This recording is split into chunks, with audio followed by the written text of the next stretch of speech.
Mesdames et messieurs, chers téléspectateurs, bonjour et soyez encore une fois les bienvenus dans votre émission Les Jeunes en parlent.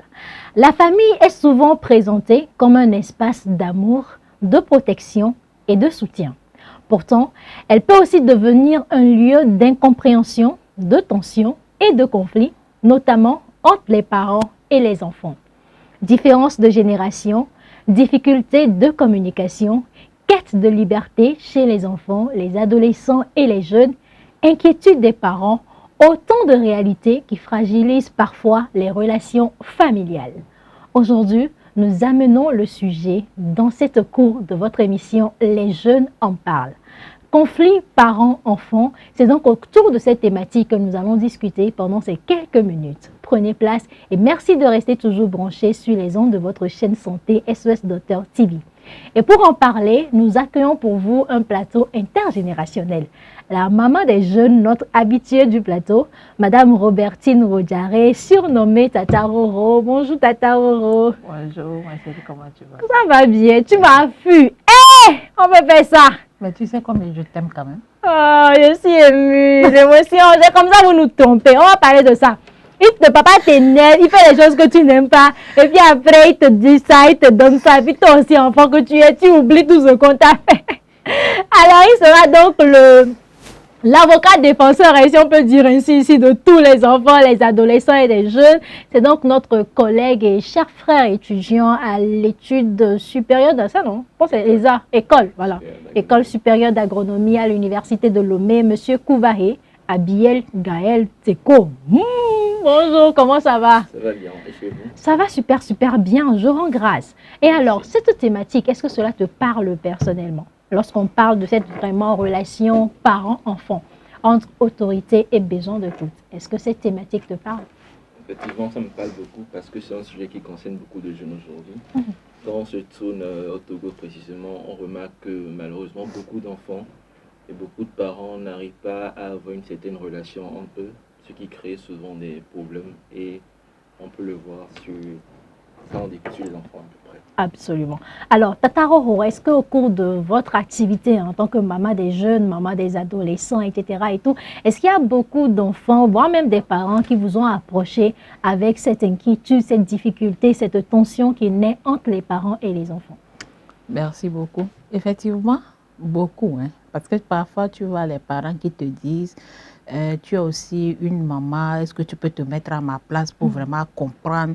Parce qu'on a l'impression que tu défends les jeunes alors que toi-même tu sais ce que les jeunes sont aujourd'hui. Ils ne comprennent plus, ils ne veulent rien comprendre, tu peux tout faire. Donc, parfois on nous appelle pour l'arbitrage, surtout envers les parents et envers les jeunes eux-mêmes. Donc, c'est monnaie courante tout le temps, tout le temps, tout le temps. Là, on est devenu, je suis au milieu, avocate. Au milieu, vraiment. Mais est-ce que cela existe en réalité lorsqu'on veut parler de conflit parent-enfant? Est-ce que c'est une situation imaginaire que tout le monde pense que voilà, c'est ça? Ou est-ce que c'est des petites choses qu'on pourrait rapidement régler et qu'on vient lui attribuer le nom de conflit? Parce que quand on parle de conflit, c'est quand même quelque chose d'assez important. Ou est-ce que si on rentre dans les familles, on va vraiment assister à ces situations de tension, d'incompréhension, voire même de disputes parents-enfants? D'abord, on peut dire que ce sont des petits trucs, mais qui se transforment en de grands trucs finalement. Parce qu'un conflit à la base, c'est peut-être un silence, c'est un injure que tu as mal pris. Et à force de garder ça en soi, ça grandit. C'est comme une graine que l'on plante, à force de l'arroser tu te rappelles de ça à chaque fois, ça grandit et ça donne des fruits. Donc ça donne un arbre d'abord qui donne des mauvais fruits. Et ces mauvais fruits, ce sont les conflits qui tombent ensuite, les tensions, ta famille, le père et son enfant, la mère, sa fille, etc. D'accord. Et lorsqu'on veut parler de conflit parent-enfant, qu'est-ce que l'on met dedans en réalité? Comment l'on pourrait définir cela? Je dirais un conflit, c'est plus une opposition d'opinion. C'est une divergence de point de vue de la réalité du monde. Comment le père y voit le monde, comment son enfant y voit le monde, c'est pas forcément la même chose. D'accord. Alors, Tata Roro, comment vous définirez le terme conflit parent-enfant? Qu'est-ce que vous mettez dedans? Moi, je mets plutôt un désaccord. Hein. C'est parce qu'ils ne s'entendent pas. Donc, c'est un désaccord qui naît entre le parent et son enfant. Voilà. Donc, je préfère mettre ça comme un désaccord. Parce que c'est parce que le jeune ne comprend pas ce que le parent veut. Et le parent également ne veut pas, je vais le mettre comme ça, ne veut pas essayer à son tour de comprendre ce que le fils veut aussi. Et donc, dans le mot vouloir du parent et vouloir de l'enfant, naît ce petit point désaccord. D'accord. Voilà. Alors, lorsqu'on parle vraiment de ce conflit parent-enfant, on a un peu l'impression que cela survient à une certaine époque de la croissance. Oui. Parce que lorsque je suis enfant, lorsque je suis bébé, lorsqu'on prend un nourrisson, on arrive vraiment à se comprendre. Il n'y a pas forcément une divergence. Est-ce qu'il y a une période de la vie où on arrive vraiment, mais on vit ce conflit-là? Bien sûr, parce que le conflit même naît parce qu'il y a plusieurs personnes. Parce que quand tu es seul là, c'est vrai qu'il y a conflit même quand tu es seul, puisqu'à un moment donné, tu ne te comprends pas. Oui. Tu te parles à toi-même, tu commences à même ne pas t'aimer. Donc, étant seul, il y a aussi des conflits, des désaccords en soi, entre ton désir et ta conscience, entre tes pensées. Mais avec les enfants, ça existe. Déjà, comme vous venez de le dire, le bébé, il ne parle pas. Donc, il assume. Tout ce qu'on dit, tout ce qu'on veut lui prendre, tout, il ne parle pas. Mais quand l'enfant commence déjà par parler, quand l'enfant commence déjà par savoir dire oui ou non, quand l'enfant commence par vouloir comprendre ce qui se passe autour de lui, ça veut dire que les conflits commencent. Donc déjà parfois, à partir de souvent 18 mois à 24 mois jusqu'à 2 ans, et on dit souvent que c'est là où l'enfant apprend à dire non. Oui. Et en ce moment, c'est un enfant qui commence à découvrir les choses et qui veut comprendre. Et peut-être même qui aime toucher. Je vais juste donner un exemple de la dernière fois où je regardais TikTok. Il y a eu une maman qui a voyagé. Et à son retour à la maison, d'autres enfants sont venus à sa rencontre, tout joyeux. Mais il y a un qui n'est pas venu, qui s'est caché. Pourquoi? Justement parce qu'il venait de casser la télé. Et quand on a montré la dimension et la grosseur de la télé, ce n'est pas petite télé. Et donc, il a cassé. Et dès l'instant, vous comprenez qu'à l'instant, avec sa maman, il y a un conflit qui naît déjà à cet âge. Mais si on regarde, peut-être que lui, on dit c'est une expérience qu'il a fait. Parce que lui, il a utilisé quelque chose et puis il a lancé. Peut-être pour voir la portée. Mais ne voyant pas derrière la conséquence de l'acte qu'il venait de poser. Donc déjà à partir de 2 ans, ça commence avec les parents. Cette divergence. C'est le moment de l'affirmation de soi. C'est le moment où l'enfant essaie de tester des choses, mais que le parent lui ne comprend pas. Il ne comprend pas. Vous-même, vous voyez, à partir de 2 ans, 3 ans, les gens commencent même à amener les enfants à l'école. Comment vous parce que ça dérange, parce que ça commence à être, c'est la période de la turbulence même.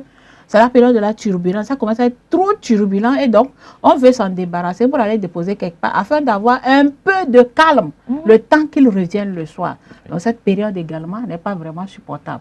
Maintenant, après ça, vient la grande période. Il y a après 2 ans, il y a la deuxième phase qui est à partir jusqu'à 8 ans également, où il est déjà en CP1, CP2, où aller à l'école devient vraiment un marathon. Parce qu'il regarde très bien ses films, ses feuilletons, ses dessins animés, tard il se couche, et puis là, tu viens le réveiller pour dire, lève-toi pour aller à l'école. Là, c'est la catastrophe. C'est les cris. Vous allez entendre comment la maman et son fils se chamaillent, on dirait 2 personnes. Et quand vous venez au secours, vous vous rendez compte que c'est un petit enfant de 5 ans. Donc ça aussi, ce sont des périodes d'incompréhension qui existent entre la maman ou bien le papa et l'enfant. Et maintenant, le grand moment même, c'est à l'adolescence. C'est à l'adolescence où l'enfant contredit toute l'éducation reçue. Tout met en questionnement tout ce qu'il a reçu de ses parents jusqu'à cet âge. Pour lui, le papa était karma dans le passé parce que là, il commence à découvrir le monde. Il voit le monde autrement.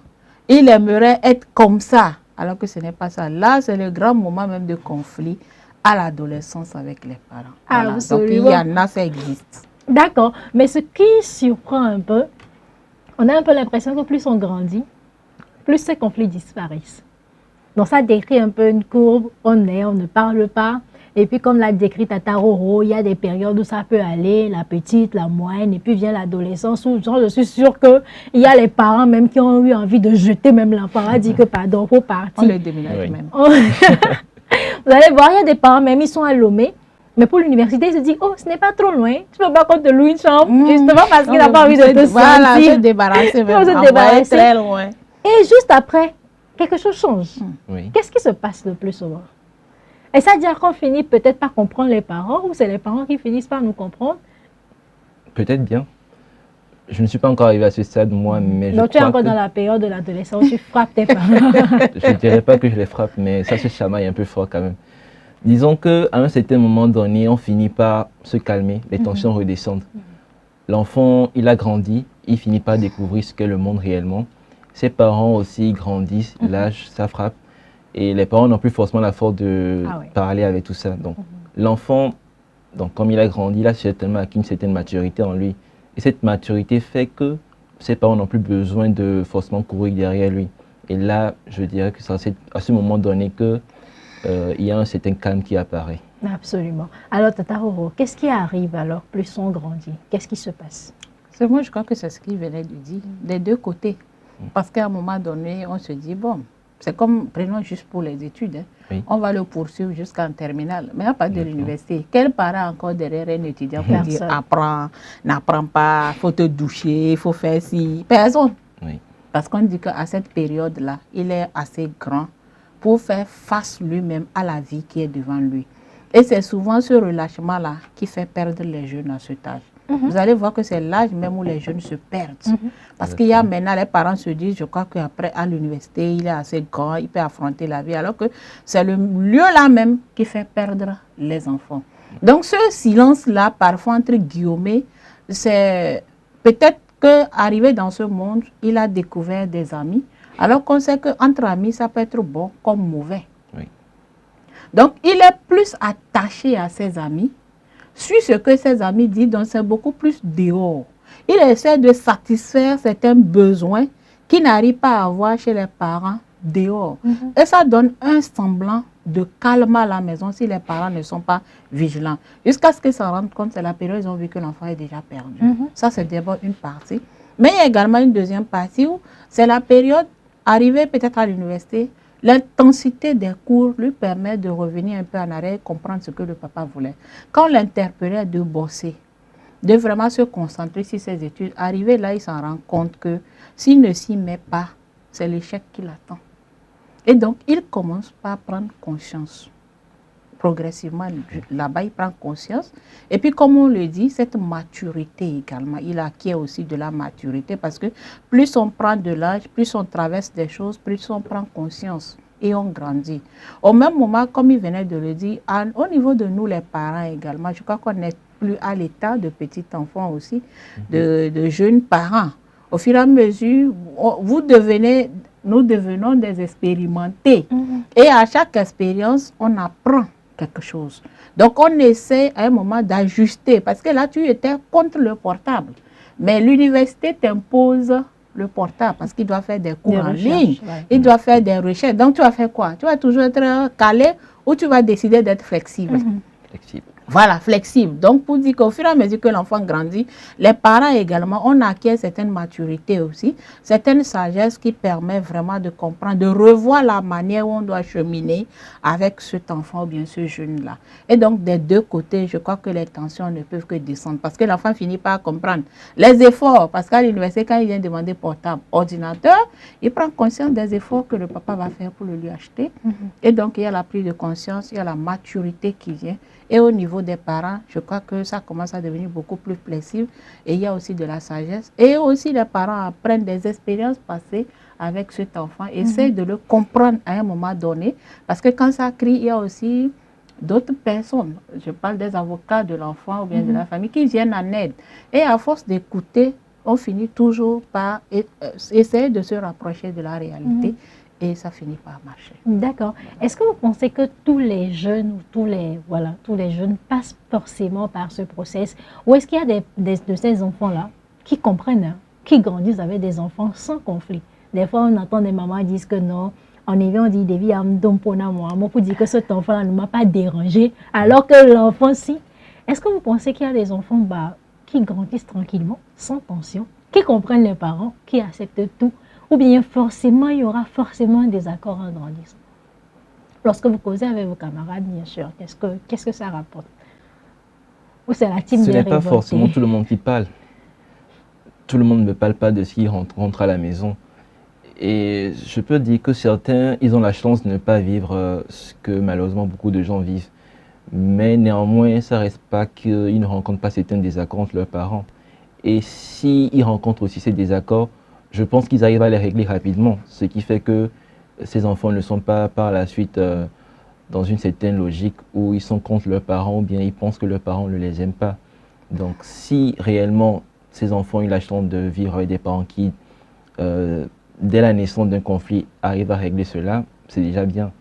Mais si ce n'est pas le cas, malheureusement, ça revient toujours à la même chose. D'accord. Donc, selon vous, est-ce qu'il y a des profils d'enfants qui auront des conflits, des profils qui n'en auront pas? Ou bien est-ce qu'il y aura des facteurs qui vont motiver l'existence de ces conflits ou pas? Tout le monde est imparfait et chacun peut développer une qualité que forcément son père ou bien, je ne sais pas, un parent ne va pas forcément apprécier. Donc, je vais dire, certes, peut-être juste une catégorie de personnes peut rencontrer des problèmes et d'autres non. D'accord. Alors, Tata Roro, selon vous, quels sont les facteurs qui alimentent ces tensions dans les familles? Je crois qu'il faut reconnaître qu'il y a plusieurs facteurs. Il y a d'abord les styles d'éducation. D'accord, comme on le dit, il y a certains enfants, on va dire mais je préfère le mettre entre guillemets, hein, parce que on dit que l'eau qui ne coule pas est très dangereuse. Parce qu'il faut aller voir quelle est la figure, le style d'éducation que cet enfant a reçu. Est-ce que il est né dans une famille autoritaire, des parents autoritaires, ou il a été réduit au silence total? Alors que le style autoritaire crée des enfants qui font semblant de respecter, mais qui au fond ne sont pas ça, ne respectent pas. Donc un enfant qui est né dans un style démocratique, vous comprenez que même quand il y a les tensions, ça va se résoudre très rapidement. Parce que c'est un enfant à qui on a donné toujours la chance d'exprimer son désaccord, qu'on prend le temps d'écouter, d'expliquer et d'arriver à un consensus. Ça veut dire que dans cette famille, vous allez voir la map du Moudomponamio parce qu'ils arrivent très rapidement à s'entendre.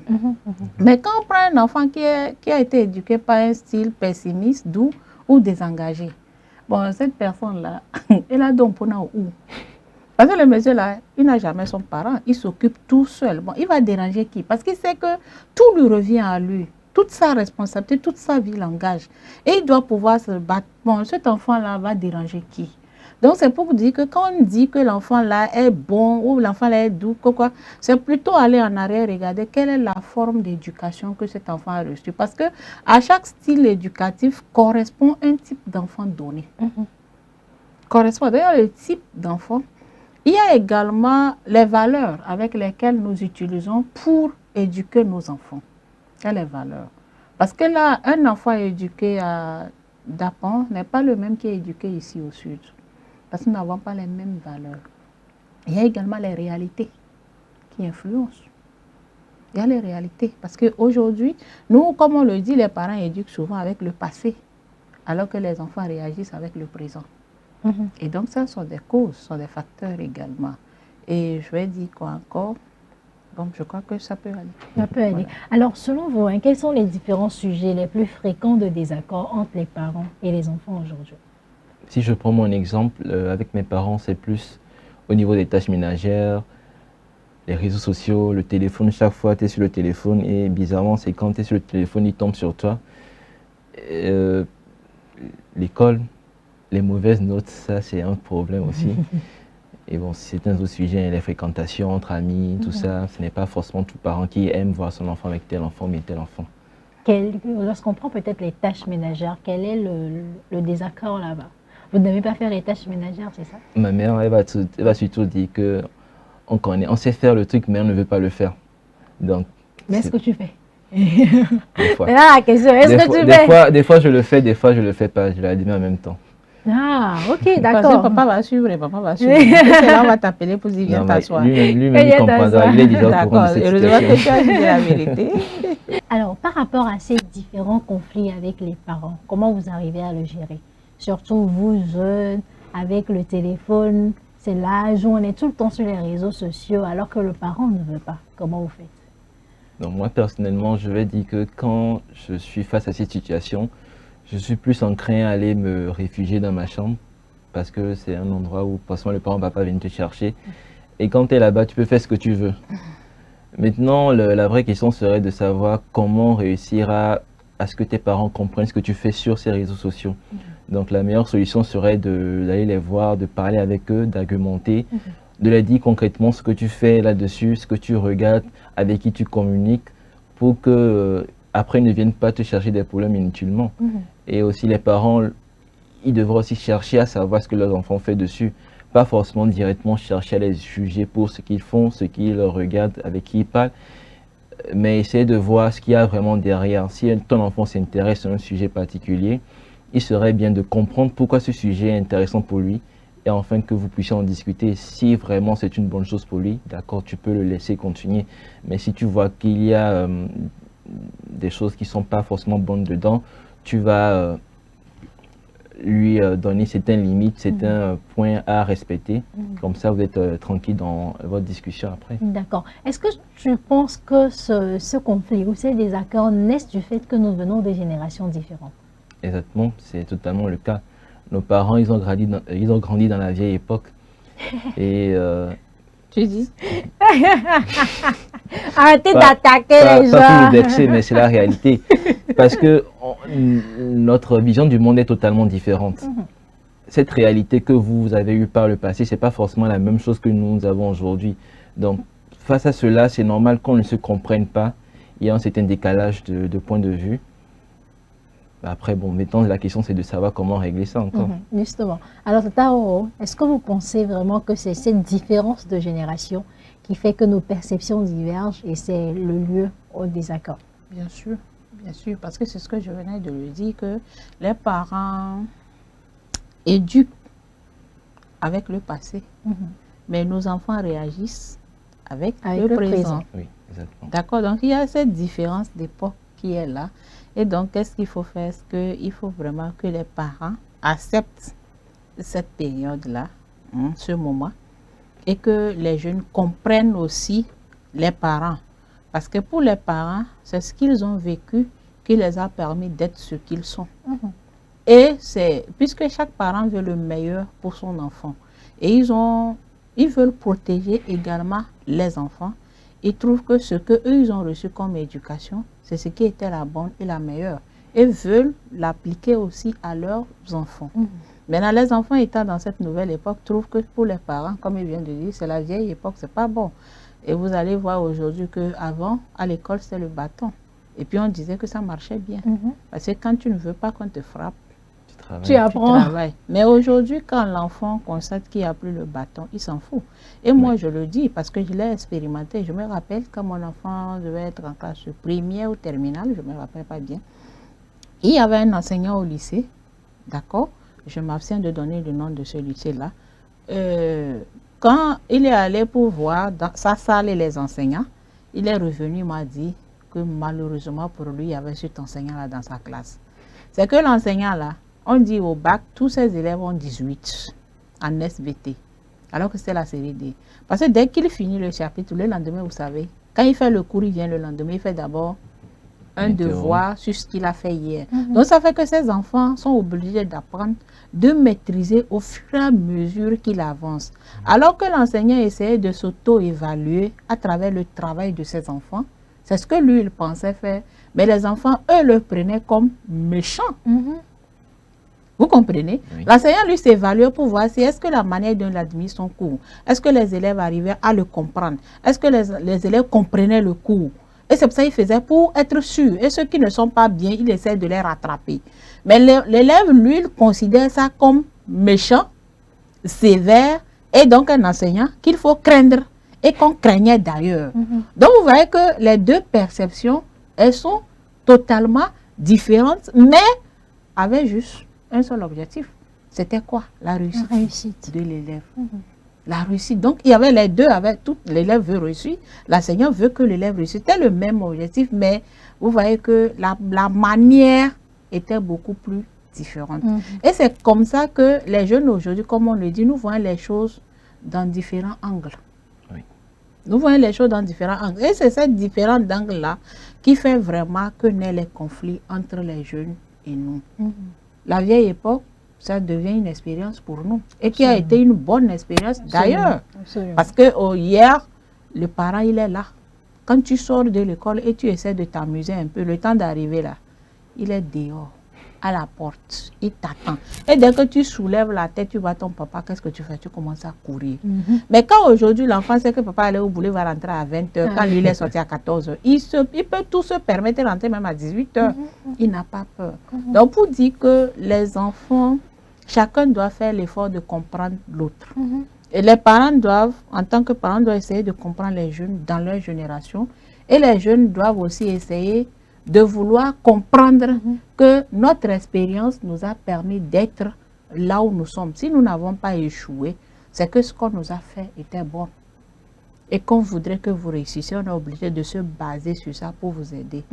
Vous comprenez? Donc, je crois que c'est ce angle-là que nous tous. Je pense qu'il faut que tout le monde essaie de comprendre l'autre. Est-ce qu'on arrive à faire cet exercice-là? Est-ce que les parents arrivent à comprendre les réalités des jeunes aujourd'hui? Et est-ce que aussi nous, les jeunes, nous arrivons à comprendre les inquiétudes des parents? Est-ce qu'on arrive? Non. C'est un exercice à laquelle beaucoup ne s'y prêtent pas. Surtout en Afrique, au Togo, chez nous aussi, je vais dire que les parents ne sont pas encore prêts à se défaire de cette manière d'éduquer qui était là d'antan à leur temps. Et d'abord, il faudrait qu'ils arrivent à briser ce lien qu'ils avaient. Après cela, ils peuvent commencer par essayer de se rapprocher de leurs enfants et voir comment améliorer les choses. Et de même pour les enfants, comme Tata Roro l'a dit, il serait mieux pour nous d'essayer de comprendre ce qu'il y a derrière les manières d'agir de nos parents.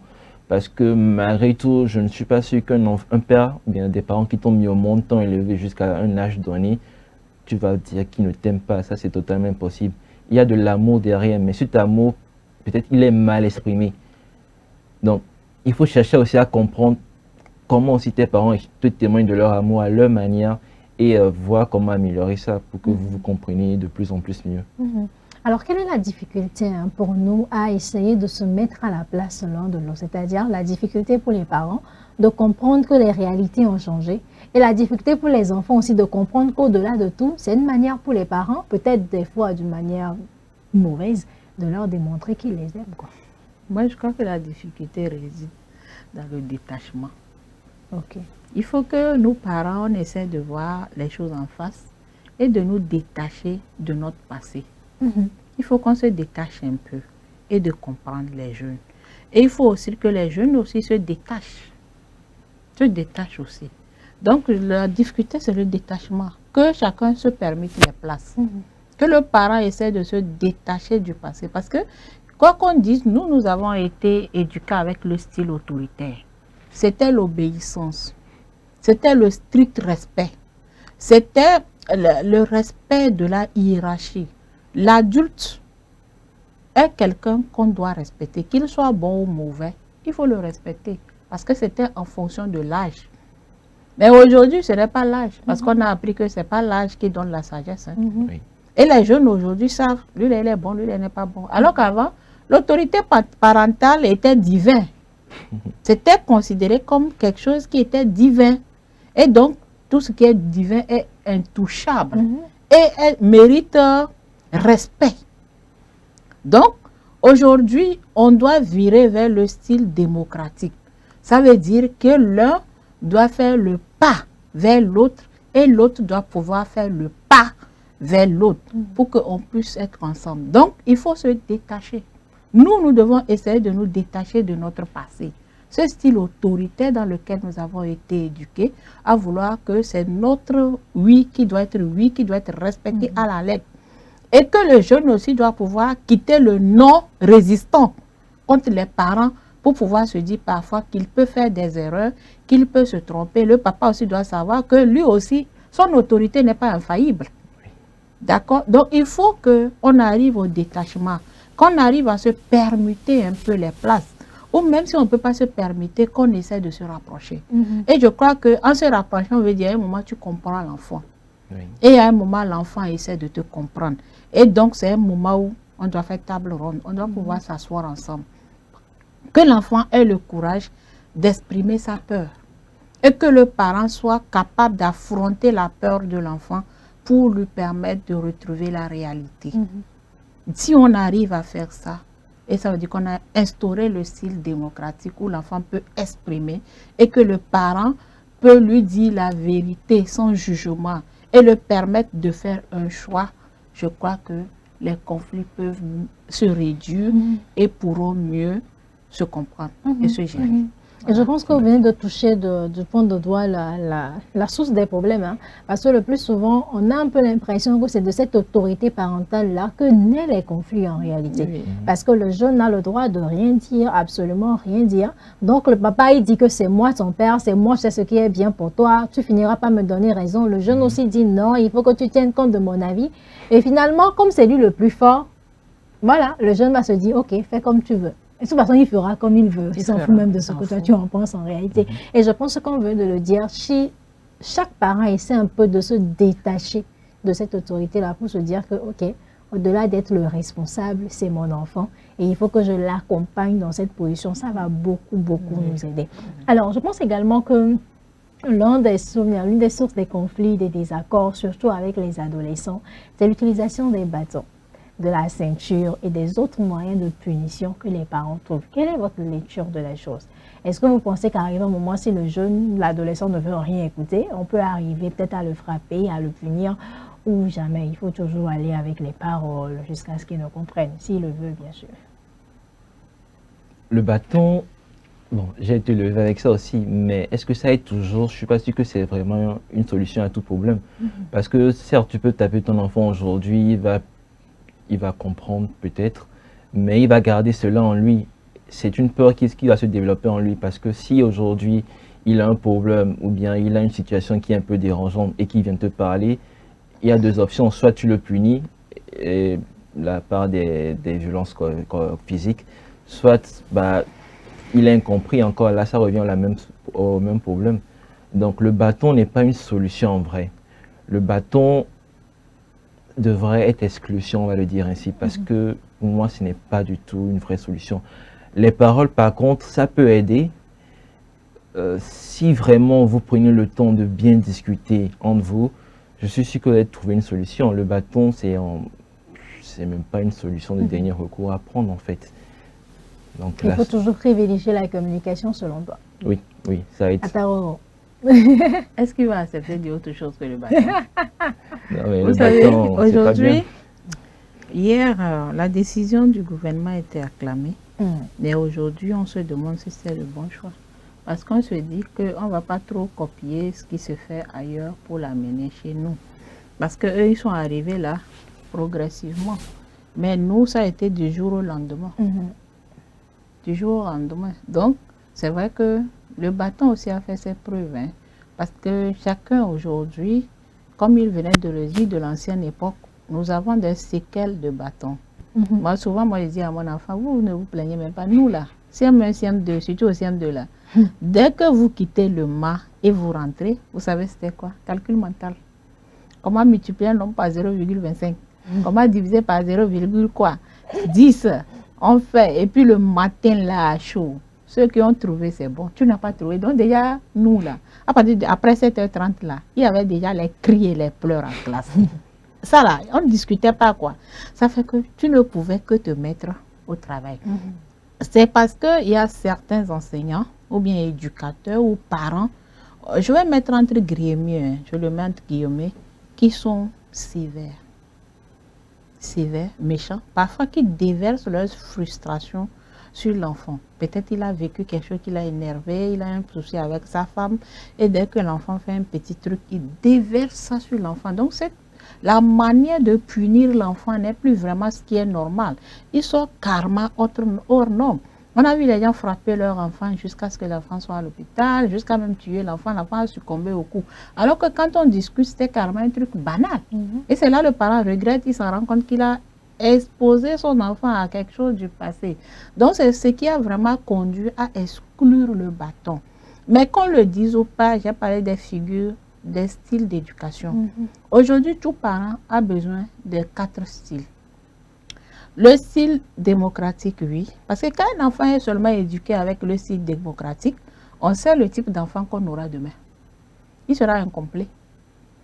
Parce que quand il va rentrer dans la vie active et qu'il va rencontrer un chef autoritaire, vous comprenez qu'il va craquer. Qu'il va rencontrer un chef avec un style doux, il ne tiendra pas. Quand il aura un chef avec un style désaccagé qui n'attend que les résultats, il va craquer. Alors qu'un enfant, c'est un tout complet.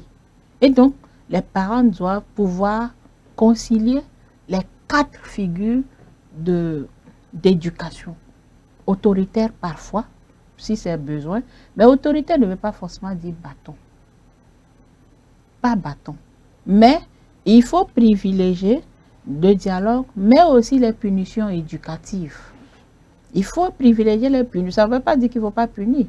Le bâton, comme je l'ai dit, il a fait déjà son expérience par le passé. Ça n'a pas vraiment été ce qu'on attendait. On peut taper l'enfant, frapper jusqu'à... Et ce sont les conséquences qui ont fait qu'on a trouvé, parce que ça devenait traumatisant. Ça créait des violences. Donc, il faut le bannir. Et aujourd'hui, quand un papa s'énerve et il veut frapper son enfant, vous comprenez qu'il veut tuer. Quand la maman, devant une situation donnée, veut te récupérer, elle a tué. Et nous savons avec le passé le bâton de nos parents, surtout de nos mamans, on se rappelle. C'est ce qu'il y a dans la main là, ou à portée de main, qu'elle va utiliser. Si c'est la paire de chaussures, elle va te le lancer. Spatule. Si c'est la spatule, si c'est le balai, si c'est même le couteau. Dans sa fureur là, tout ce que maman a sous la main, même le portable qu'elle a dans la main, elle va te le lancer. Et vous avez vu les conséquences. Mais ça devait être progressivement pour que parce qu'aujourd'hui on sait que l'enfant africain a peur de certains trucs. Le bâton, par exemple moi je n'aime pas qu'on me frappe. Donc quand je sais qu'on va me taper là, je mets tout en œuvre. Mais imaginez, comme je venais de le dire pour mon enfant, quand il est allé en terminale là, je vous dis, même s'il est épuisé, fatigué, n'importe comment, le coup d'SVT là, il va lire ça avant de se coucher. Mais quand brusquement on dit non, ne plus taper les enfants, ne plus faire tout, cette matière là, à un moment, il fallait trouver un répétiteur. C'était plus ça. Vous avez compris, ce n'était plus ça. Donc, c'est pour ça qu'il dit que le style autoritaire, ce n'est pas forcément le bâton comme on le dit. Non, on n'est pas pour le bâton, parce qu'on a vu que le bâton, ce n'est pas ça. Mais j'insiste toujours que ça soit les 4. La punition, oui. Et la punition ne veut pas dire bâton, ceinture, tout ça. Non à la violence. Parce que quand on veut bastonner, dans l'aveuglement, on a vu. Tu vas frapper là où il ne faut pas taper. Et ça peut créer des dommages irréversibles à un enfant. Mais les punitions éducatives, pas punitions aussi telles qu'on l'entend, mais des punitions éducatives. Donc, quand des parents autoritaires, enlever, forcément frapper. Que les parents fassent vraiment l'effort de sortir de ça. Taper. Mais de temps en temps, moi je reviens pour dire, il faut de temps en temps taper. Taper ne veut pas dire frapper. Ou tuer, ou faire du mal. Non. Parce que quand l'enfant sait à un moment donné que ça là qu'il va faire, il se retire. C'est quoi la différence entre taper et frapper? Ah, si je vais te taper, tu sais, parfois le taper, il y a un calme qui accompagne taper. Ça veut dire que tu as fait ça, j'ai eu très mal, je me suis retenue. Mais au moment où on va discuter, tu sais que ça là, je vais te taper. C'est différent. Mais frapper quelqu'un, c'est sur la fureur. C'est sous l'impulsion de la colère. Et là, quand tu sors de ça, toi-même là, tu ne l'oublies jamais. C'est des histoires que tu raconteras à ta génération future, à tes enfants. La manière toi-même, tu sais qu'on t'a frappé, quoi. Parce qu'on a de ces histoires qu'on raconte à nos enfants. Façon dont ça là, on m'a fait, je ne vais jamais oublier. Et quand ça reste, tu ne répètes plus. Tu racontes ça. C'est ça le problème. Le problème, c'est que tu ne répètes plus. Tu ne répètes plus. Tu ne vas même plus oser répéter. Et ça devient en même temps histoire que tu vas raconter demain. Donc, de temps en temps, moi, je trouve, chaque parent doit pouvoir connaître son enfant et pouvoir voir qu'est-ce qui est la punition adaptée thé. Il y a des gens qui ont coupé la télé aux enfants. Et l'enfant là, des gens ont retiré le portable aux enfants. Des gens ont empêché les enfants de sortir. Rentre dans ta chambre. Et peut-être quand l'enfant qui était à la table familiale, causant, d'un coup on lui dit, vite dans ta chambre, tu sais, ça fait aussi mal. Parce que là, tu es là-bas, tu ne sors plus, et puis tu entends des fous rires au salon.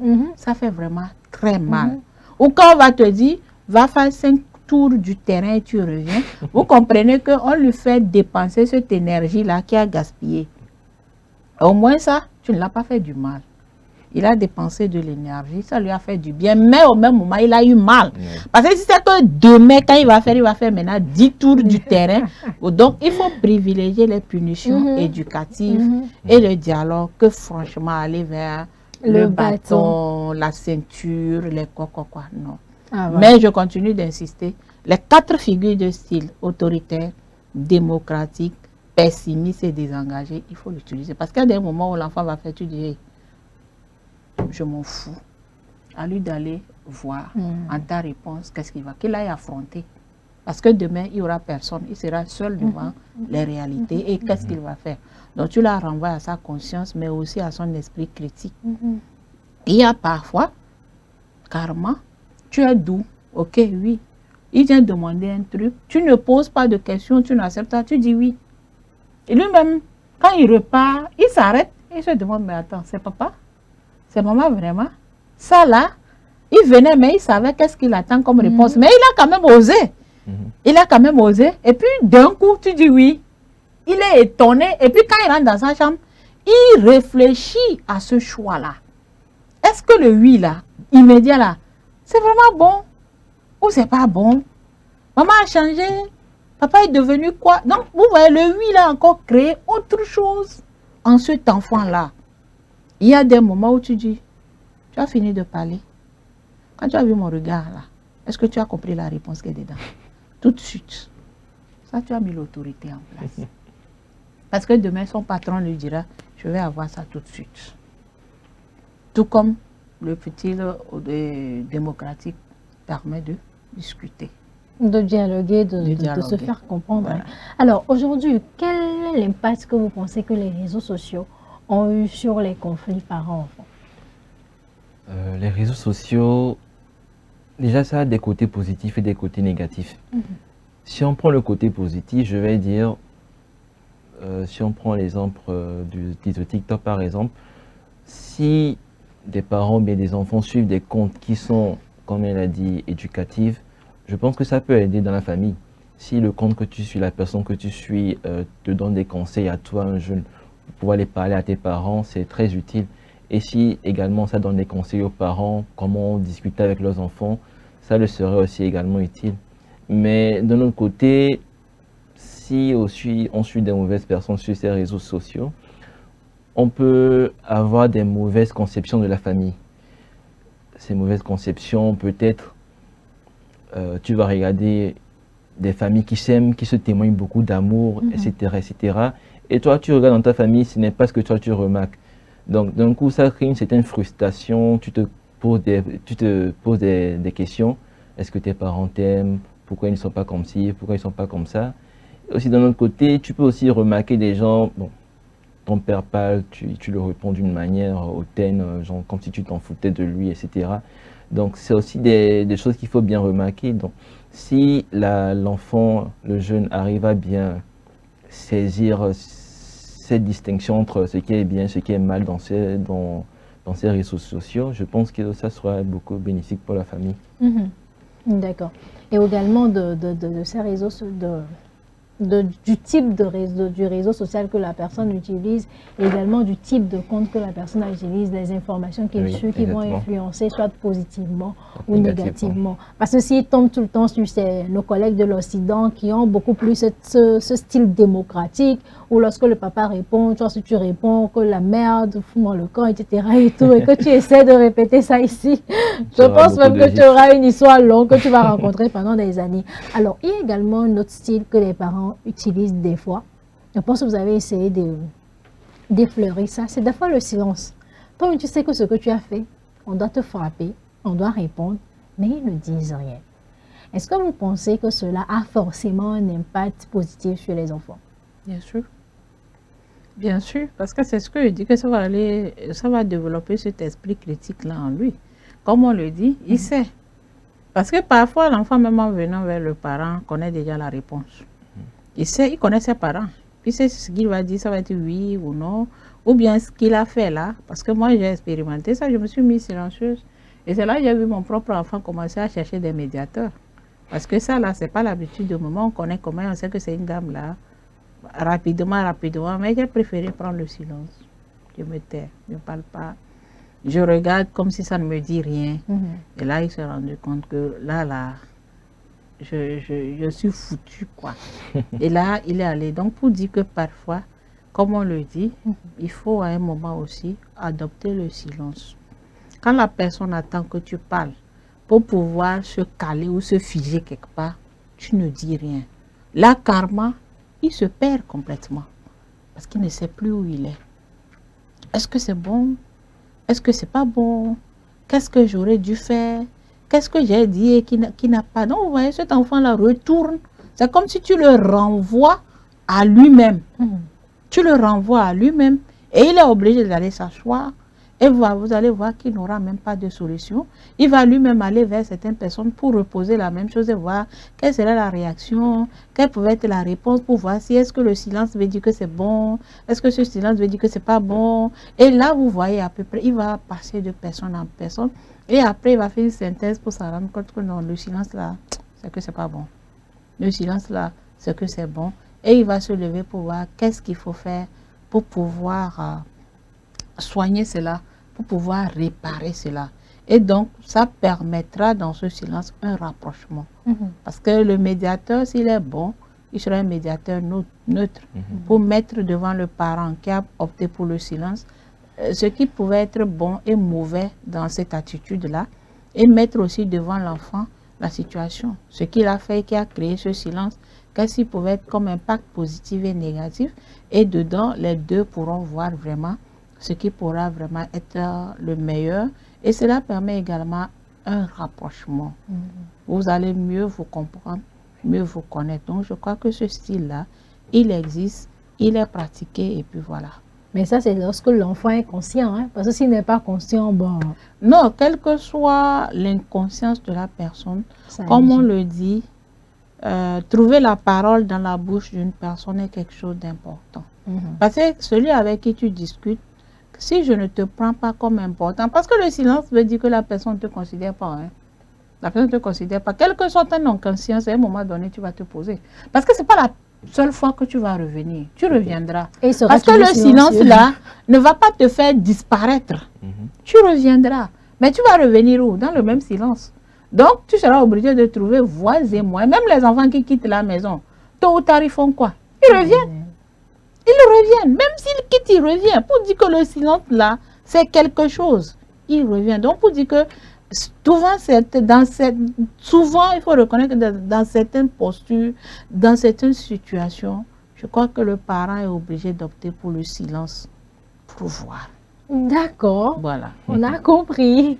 Alors, quels peuvent être les impacts de ces conflits familiaux sur la santé mentale de ces adolescents, de ces jeunes?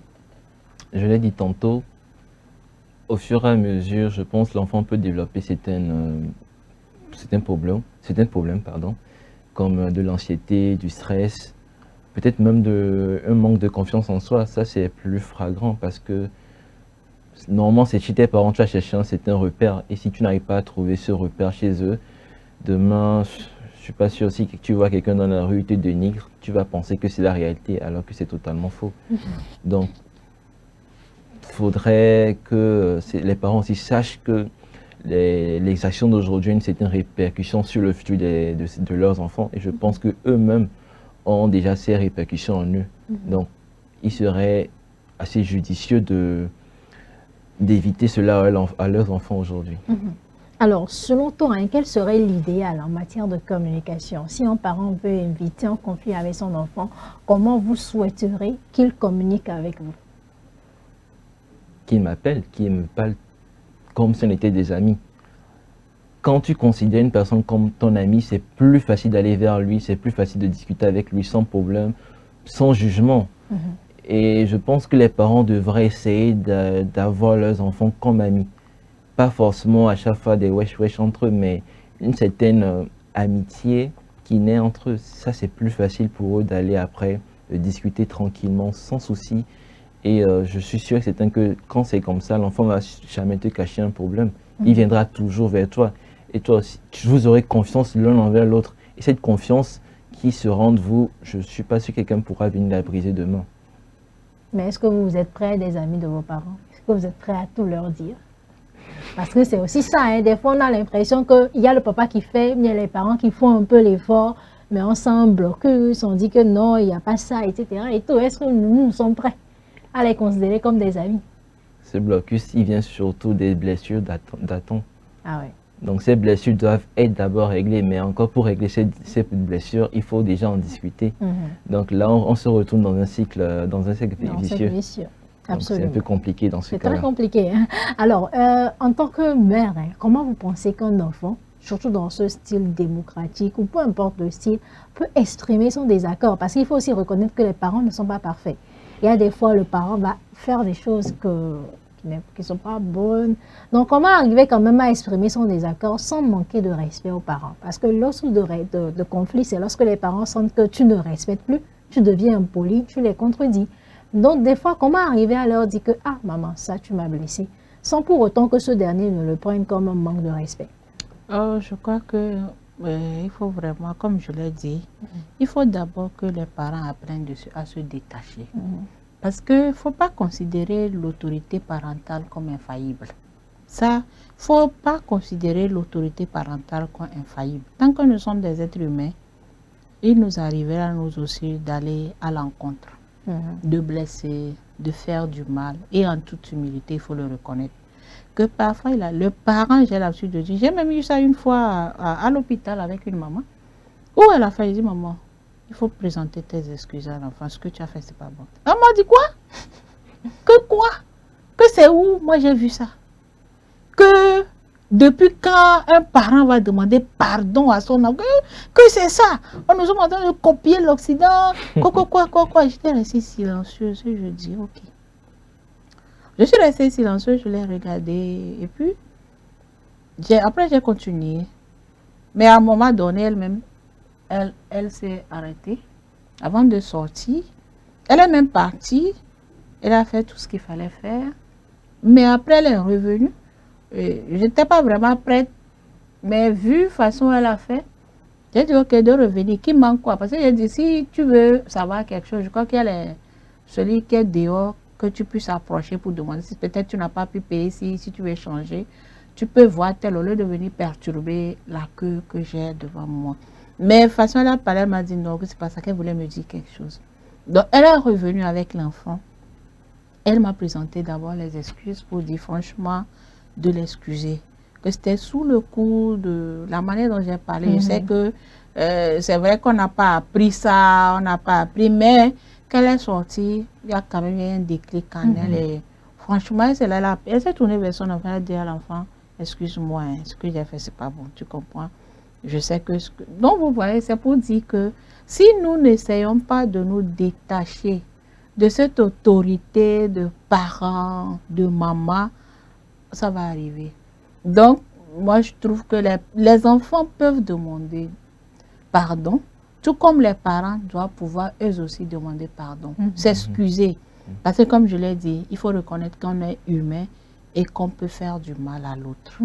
Et donc, si c'est comme ça, si on se remet en tant qu'être humain, en tant qu'être infaillible, en tant qu'être faible, il y a parfois de nos décisions et des choix que nous optons qui ne sont pas les bonnes et qui déroutent parfois nos propres enfants. Et quand nous le constatons, je crois qu'il faut aussi demander pardon.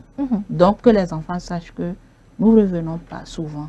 Mais maintenant, l'orgueil de perdre l'autorité parentale sur cet enfant fait que même quand nous regrettons, on refuse de venir. Mais je crois que comme l'émission, c'est aussi une interpellation pour dire aux parents, l'autorité parentale n'est pas infaillible. Et quand nous constatons franchement que ici nous avons failli, nous sommes des êtres humains. Parce qu'au même moment, ça devient aussi une éducation pour l'enfant.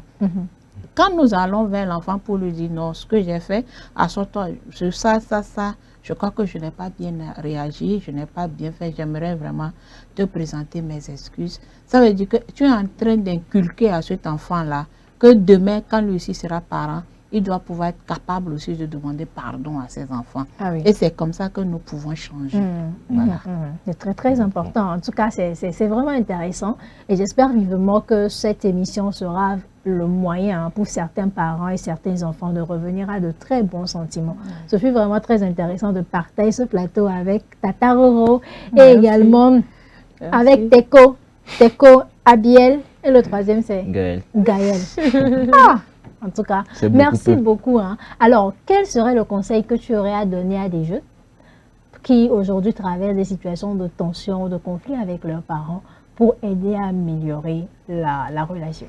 Donc, je dirais à mes jeunes frères et sœurs que d'abord, c'est normal de ressentir certaines choses envers leurs parents, mais de là à garder cela en soi éternellement, je ne sais quoi, ce n'est pas forcément la meilleure des décisions à prendre. Ils doivent savoir que derrière les actions de leurs parents, il y a de l'amour. Et cet amour est plus grand que n'importe quoi aujourd'hui. Donc nous devons essayer de les comprendre. Comme nous les comprenons, nous comprendrons pourquoi ils agissent ainsi et pourquoi ils réagissent de telle manière. Et maintenant, à nous aussi de savoir adapter notre comportement face à nos parents. Et aussi toujours chercher à discuter avec eux. Et si ton père aussi vient essayer de te parler, ne ferme pas la discussion, sois ouvert pour que cela puisse aboutir à de réelles discussions pour régler vos soucis aujourd'hui. D'accord. Merci beaucoup Gaël, merci beaucoup pour avoir partagé ce moment avec nous. Merci. Et Tata Roro, quel serait donc le message que vous pourriez adresser aux parents et surtout aux enfants afin d'améliorer donc leur relation? Moi, je crois aujourd'hui, comme on venait de le dire, tout change, tout évolue. Et il faut que les parents le sachent, que les choses ne sont plus comme avant et qu'il faut essayer de changer en fonction de l'évolution des générations. Actuellement, nos enfants, on parle de génération tête baissée. Ce n'est plus génération tête haute. Et donc, c'est à nous aussi, si on veut vraiment soulever cette tête-là, on est obligé de nous baisser à la dimension de nos enfants pour pouvoir les aider à soulever la tête. Ça veut dire que les parents doivent faire l'effort de nous détacher. Et aux parents également, aux enfants également, de faire l'effort de nous détacher. Je crois que Gaël venait de le dire tantôt, qu'il faudrait que les enfants eux-mêmes ne créent pas le blocus. Parce qu'il y a certains parents qui font l'effort d'aller vers les enfants, mais qui sont calés et bloqués, qui ne veulent pas du tout être coopérants. Ils préfèrent parler avec leur père. Alors que le parent, l'objectif du papa, c'est le bien-être de son enfant.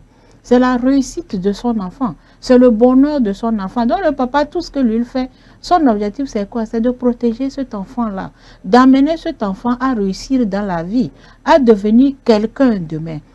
Donc c'est la vision que le parent a pour l'enfant. Et souvent je dis aux parents qu'il est vraiment important de partager cette vision-là régulièrement avec les enfants pour que les enfants sachent que c'est pour leur bien que vous êtes comme ça.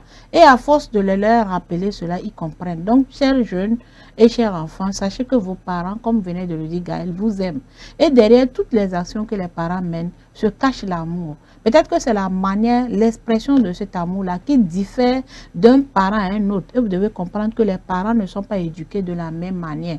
Les parents également n'ont pas reçu l'amour de la même manière. C'est ce que nous avons reçu que nous pouvons donner. Mais c'est avec vous que nous pouvons progressivement changer, s'adapter à vous.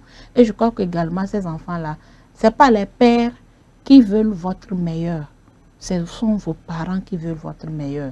Donc je crois qu'il faut vraiment plus s'approcher aux parents, plus aimer les parents et ce qu'ils disent. Et peut-être quand ce n'est pas bon, trouvez le moment idéal. Ce sont vos parents, vous les connaissez. Trouvez le moment idéal où c'est calme et approchez les parents. Parlez calmement avec eux. Faites-les comprendre votre désaccord ou votre opinion. Même si sur le champ, les parents ne réagissent pas, ils vont réfléchir, ils vont vous appeler. Et quand ça va se faire 1, 2, 3 fois, les parents comprendront eux aussi quel est le type d'enfant qu'ils ont, comment leur enfant fonctionne et ils vont tout faire pour s'adapter à vous. Donc je crois vraiment que des deux parties, j'aimerais vraiment que le pas soit fait. Bouger, que chacun bouge un peu et que de la manière vous allez bouger, vous puissiez vous rapprocher. Et quand vous serez ensemble, on sait que quel que soit alpha, deux personnes qui sont ensemble, même on nous dit souvent en langue que la langue et la dent se heurtent parfois.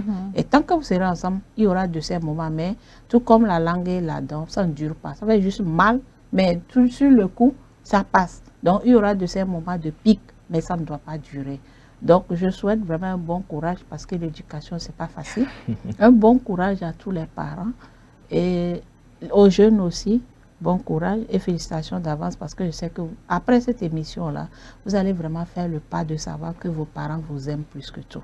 Voilà. Absolument. Merci beaucoup Robertine, merci également beaucoup. Gaëlle et surtout merci à vous chers téléspectateurs d'être restés fidèles à nous jusqu'à la fin de cette émission. Retenez quand même qu'au-delà des conflits, au-delà des incompréhensions, le dialogue reste l'un des piliers essentiels pour une relation saine entre les parents et les enfants.